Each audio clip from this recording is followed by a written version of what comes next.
Trading বার্তায় আপনাদের সকলকে ওয়েলকাম জানিয়ে আজকে আপনাদের সঙ্গে আলোচনা করব আমরা যদি যে কোনো একটা নর্মাল স্ট্র্যাটেজি যদি ইউজ করি এবং সেই স্ট্র্যাটেজি ইউজ করে কিভাবে আমরা একজন প্রফিটেবল ট্রেডার হতে পারবো সেটা নিয়ে আপনাদের সঙ্গে ডিটেলসে আলোচনা করব। তো সঙ্গে থাকবেন এবং শুরুতেই বলবো যে এই যে পয়েন্টগুলো বলবো ম্যাক্সিমাম ক্ষেত্রে আপনি অপশন ট্রেডিং করে থাকুন বা স্টকে ইন্ট্রাডে ট্রেডিং করে থাকুন মোটামুটি একই হবে, বাট কিছু কিছু জায়গায় অপশন ট্রেডিং এর জন্য আপনাকে আরো বেশি সতর্ক হতে হবে, সেই জায়গাগুলো আমি অবশ্যই হাইলাইট করব। এবং এখানে যেমন এনি স্ট্র্যাটেজি ইউজের কথা বলা হয়েছে, তো আমরা যে কোনো স্ট্র্যাটেজি মানে যেটা হয়তো আমি আপনার সম্পর্কে জানি না যে আপনি কোন স্ট্র্যাটেজি ইউজ করছেন এবং সেটাতে হয়তো আপনি ভাবছেন যে সাকসেসফুল হতে পারছেন না বা ফেল হচ্ছে, সেটাতেও আপনি কিন্তু সাকসেসফুল হবেন যদি আজকে আমি যে পয়েন্টগুলো আপনাদের সঙ্গে ডিসকাস করব সেই পয়েন্টগুলো আপনারা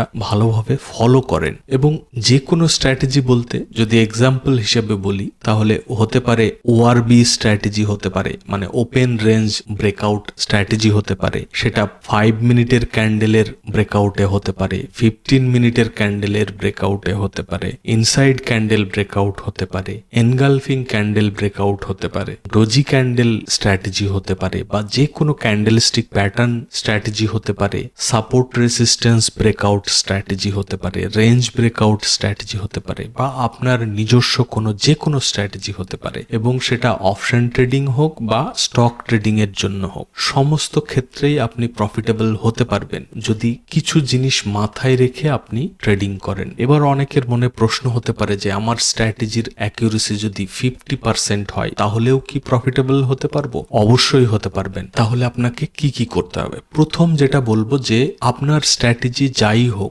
সেই স্ট্র্যাটেজির যে রুলস, যতগুলো রুলস হবে প্রত্যেকটা রুলস আপনাকে একদম প্রপার ডিসিপ্লিনের সঙ্গে ফলো করতে হবে। এখানে আরো একটা কথা বলবো, লাস্টে যে পয়েন্টটা নিয়ে আপনাদের সঙ্গে আলোচনা করব সেটা সব থেকে গুরুত্বপূর্ণ এবং সেটা আমরা আজকের ভিডিওতে ডিটেলসে আলোচনা করব, তো সেটা অবশ্যই মনোযোগ সহকারে শুনবেন। প্রথমে আমি ডিসকাস করে নিই যে কি কি পয়েন্ট আপনাদের মাথায় রাখা উচিত, দেন আমি আজকের ভিডিওর মেইন টপিকে যেটা ডিটেলসে আলোচনা করব সেটাতে যাব। তো প্রথমে গেল আপনার স্ট্র্যাটেজির যতগুলো রুলস হবে প্রত্যেকটা রুলস প্রপার ভাবে ফলো করতে হবে ডিসিপ্লিনের সঙ্গে, মানে এমন কোনো দিন যেন না যায় যে আজকে থাক এটা আমি কম্প্রোমাইজ করে নিচ্ছি, এই রুলসটা আজকে ফলো করব না, এইরকম যেন না হয়। সেকেন্ড কি করবেন, আপনার স্ট্র্যাটেজিতে যদি ভলিউম ইন্ডিকেটরের প্রায়োরিটি থাকে তো খুবই ভালো, যদি না থাকে অবশ্যই অ্যাড করবেন। ধরুন আপনি 5 মিনিটের ক্যান্ডেলের হাই ব্রেকে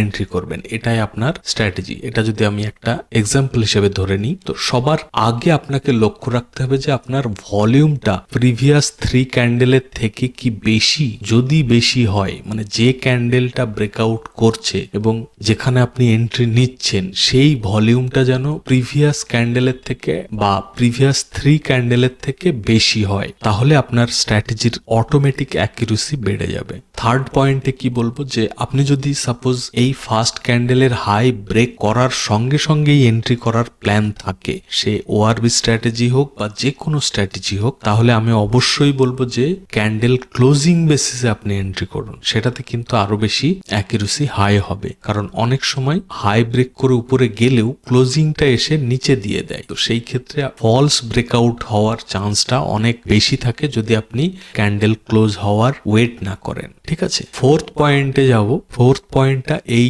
প্রিভিয়াস পয়েন্টের সঙ্গেই রিলেটেড, সেটা কি যে আপনাকে ধৈর্য রাখতে হবে, যে তাড়াহুড়ো করে আপনি আমার ট্রেড মিস হয়ে যাবে, আমার ট্রেড বেশি দূরে চলে যাবে, এই সব চিন্তা ভাবনা বাদ দিয়ে আপনি আগে প্রপার ভাবে প্রত্যেকটা রুলস ভেরিফাই করবেন যে হ্যাঁ ম্যাচ করছে কিনা, তারপরে আপনাকে এন্ট্রি করতে হবে। তাড়াহুড়ো করলেই কিন্তু অনেক কিছু মিস হবে এবং ভুলের চান্স বেড়ে যাবে। আর যখনই আপনি আপনার স্ট্র্যাটেজি থেকে কিছু রুলস বাদ দেবেন সেখানে কম্প্রোমাইজ হয়ে গেল, তো সেই জিনিসটা করবেন। 5 নম্বর পয়েন্টে কি বলবো, 5 নম্বর পয়েন্ট হচ্ছে আপনার স্ট্র্যাটেজি যাই হোক না কেন যখনই বাই সাইডে যাবেন চেষ্টা করবেন সাপোর্টের উপরে বাই করার, যাতে অন্যদের সঙ্গেও আপনার এন্ট্রিটা ম্যাচ করে বা বাকিরা যেদিকে এন্ট্রি করছে আপনিও যেন সেই দিকে এন্ট্রি করেন।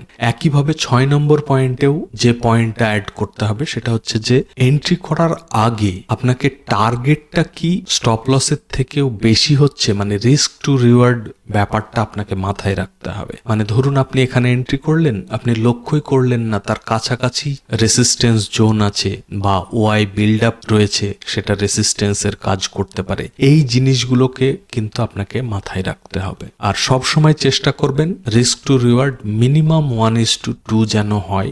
আর 1:1 এর থেকে যদি কম টার্গেট থাকে আপনার, তাহলে ট্রেডটাকেই অ্যাভয়েড করে দেওয়া ভালো। মানে মোটামুটি আমি এটাই বলতে চাইছি যে রিস্ক টু রিওয়ার্ড রেশিওটা যেন আপনার ভালো থাকে, ঠিক আছে। নেক্সট পয়েন্ট কি হবে, আমরা কখনো যেন আর্লি এক্সিট না করি। মানে আপনার টার্গেট ধরুন 1:2 রেখেছেন এবং রেসিস্টেন্সও হয়তো সেম জায়গাতেই আছে, মানে আপনার ঠিকঠাক একটা এন্ট্রি করেছেন, একটুখানি রেড ক্যান্ডেল দেখেই ছোটখাটো প্রফিট নিয়ে বেরোবেন না। আপনার যে রিস্ক টু রিওয়ার্ড রেশিও সেটা যদি প্রপার প্ল্যান মাফিক ঠিকঠাক থাকে, সমস্ত রুলস ফলো করার পরে, তাহলে অবশ্যই আপনি টার্গেট পর্যন্ত ওয়েট করুন। অল্প কিছু প্রফিট দেখে তাড়াহুড়ো করে এক্সিট করবেন না বা রেড ক্যান্ডেল দেখে ভয় পাবেন না। নেক্সট পয়েন্টে কি বলবো, বারবার পিএনএল দেখা বন্ধ করতে হবে। মানে কত প্রফিট হলো, কত লস দেখাচ্ছে, এই জিনিসটা বারবার দেখা উচিত নয়। তাহলে আপনার সাইকোলজিক্যাল এফেক্ট করবে এবং ইমোশনাল হয়ে পড়বেন, এবং সেই ক্ষেত্রে আপনি তাড়াহুড়ো করে হয় বেরিয়ে যাবেন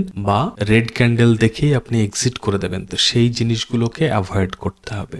নেক্সট পয়েন্টে কি বলবো, নেক্সট পয়েন্ট হচ্ছে যে কোনো ইন্ডিকেটরকে আপনি সবসময় সেকেন্ড প্রায়োরিটি দেবেন। আপনার ফার্স্ট প্রায়োরিটি হবে যে আপনার প্রাইস অ্যাকশন বা ক্যান্ডেলের স্ট্রাকচার বা চার্ট দেখে বা চার্ট রিড করে যদি আপনার স্ট্র্যাটেজি অনুযায়ী ফুলফিল হয় বা সমস্ত কিছু ঠিকঠাক মনে হয়, তার সঙ্গে আপনি ইন্ডিকেটরের কনফার্মেশন হিসেবে নিতে পারেন যে হ্যাঁ আমি কি ঠিক করছি, তার একটা কনফার্মেশনের জন্য ইন্ডিকেটর ইউজ করতে পারেন। তো মোটামুটি এই পয়েন্টগুলো আপনাকে মাথায় রাখতেই হবে। এবং সেই সঙ্গে সব থেকে যেটা গুরুত্বপূর্ণ পয়েন্ট, যেটা নিয়ে ডিটেলস আলোচনা করব, সেটা হচ্ছে আপনাকে সব সময় ট্রেন্ড ফলো করে চলতে হবে। ট্রেন্ড যেদিকে থাকবে, যদি বুলিশ ট্রেন্ড হয় তাহলে আপনাকে সব সময় বাই সাইডে যেন আপনার স্ট্র্যাটেজি অ্যাক্টিভেট হয়, যদি সেল সাইডে অ্যাক্টিভেট হয় সেই দিনকে আপনি অ্যাভয়েড করবেন বা চেষ্টা করবেন আপনার স্ট্র্যাটেজি অনুযায়ী যদি ট্রেন্ড সাইডের ট্রেড আপনি এন্ট্রি করতে পারেন তাহলে করবেন,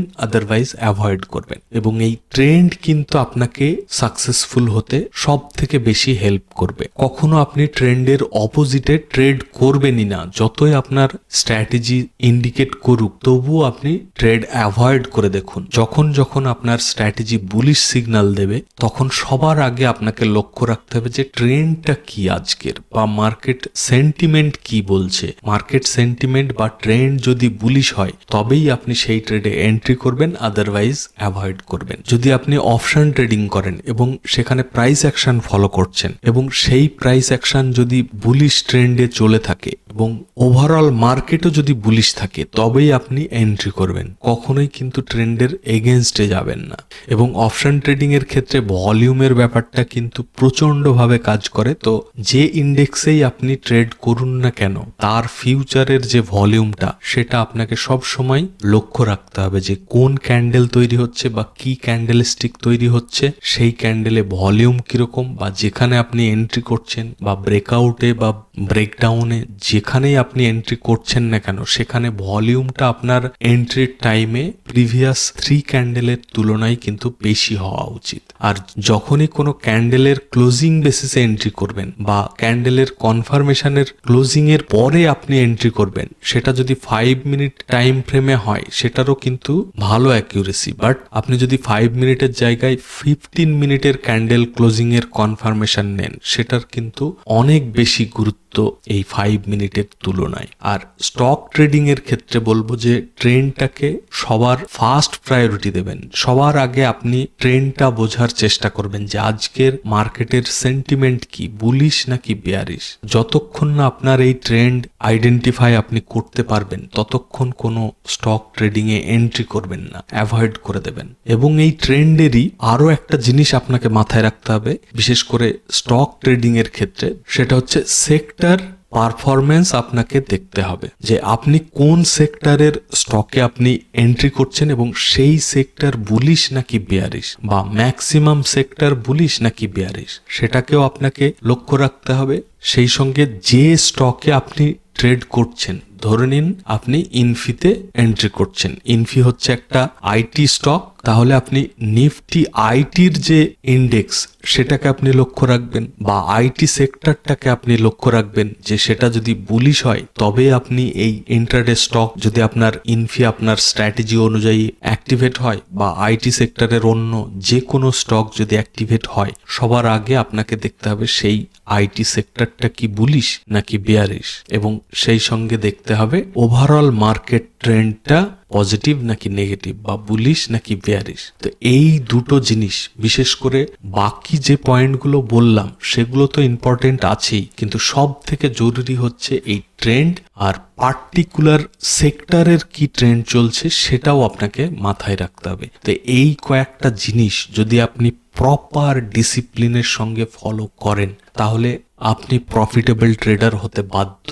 সে আপনি যে কোনো স্ট্র্যাটেজি ফলো করুন না কেন, আপনার স্ট্র্যাটেজি যদি 50% অ্যাকিউরেসিও হয়, আপনি যদি এই ট্রেন্ড ফলো করেন, ভলিউম ফলো করেন, তাহলে কিন্তু আপনার এই অ্যাকিউরেসি 50% থেকে বেড়ে 70 to 80%ও হতে পারে, এবং এইভাবেই কিন্তু প্রফিটেবল ট্রেডার তৈরি হয়। তো আপনাকে সমস্ত রুলস তো প্রপারভাবে ফলো করতেই হবে, এবং সেটা ডিসিপ্লিনের সঙ্গে। এমন নয় যে দুদিন ফলো করলেন একদিন বাদ দিলেন, সেই রকম নয়। প্রত্যেক দিন একইভাবে একই রকম ভাবে প্রত্যেকটা রুলস ফলো করতে হবে, এবং সব থেকে যেটা মেন পয়েন্ট বললাম সেটা হচ্ছে ট্রেন্ড ফলো করতে হবে। যতক্ষণ না পর্যন্ত আপনার ট্রেন্ড আপনি আইডেন্টিফাই করতে পারবেন, ততক্ষণ পর্যন্ত কোনো ট্রেডে এন্ট্রি করবেন না। তাতে যদি ট্রেড অ্যাভয়েড করতে হয়, অ্যাভয়েড করে দেবেন। তো এই পয়েন্টগুলো আপনারা অক্ষরে অক্ষরে পালন করার চেষ্টা করবেন, এবং ধীরে ধীরে খুবই সহজভাবে দেখবেন